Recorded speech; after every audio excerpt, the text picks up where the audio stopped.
comme la nature a horreur du vide, les entreprises ont horreur de la concurrence. En effet, la concurrence tire les prix vers le bas, entame les marges et érode les positions acquises.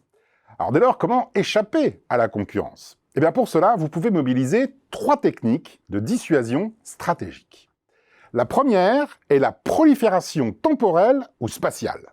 La prolifération temporelle consiste à remplacer fréquemment vos produits, de telle manière que tout nouveau concurrent sera obligé d'adopter d'emblée votre rythme d'obsolescence. Alors cette approche est courante dans l'électronique grand public, où la plupart des modèles d'ordinateurs ou de téléviseurs ne sont commercialisés que pendant quelques mois. L'autre forme de prolifération est spatiale.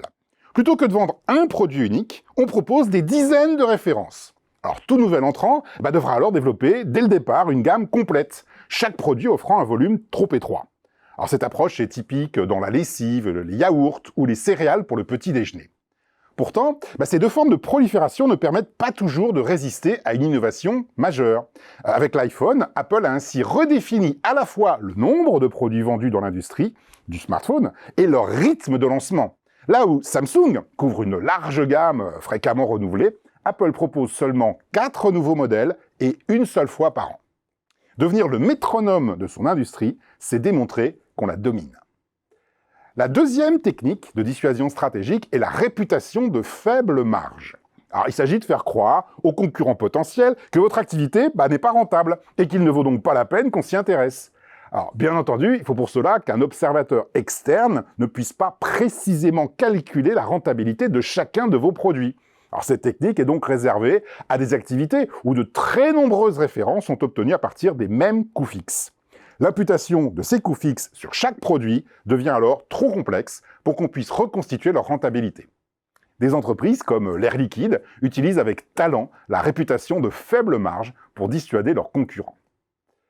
La troisième technique de dissuasion stratégique est la réputation d'agressivité.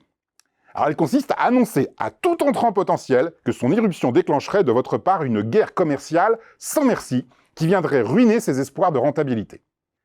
Bien entendu, pour être crédible, cette menace doit être mise à exécution dès que les circonstances l'exigent. Le chimiste AkzoNobel est ainsi connu pour avoir sciemment éliminé un de ses concurrents, puis de s'en être ouvertement vanté dans la presse économique.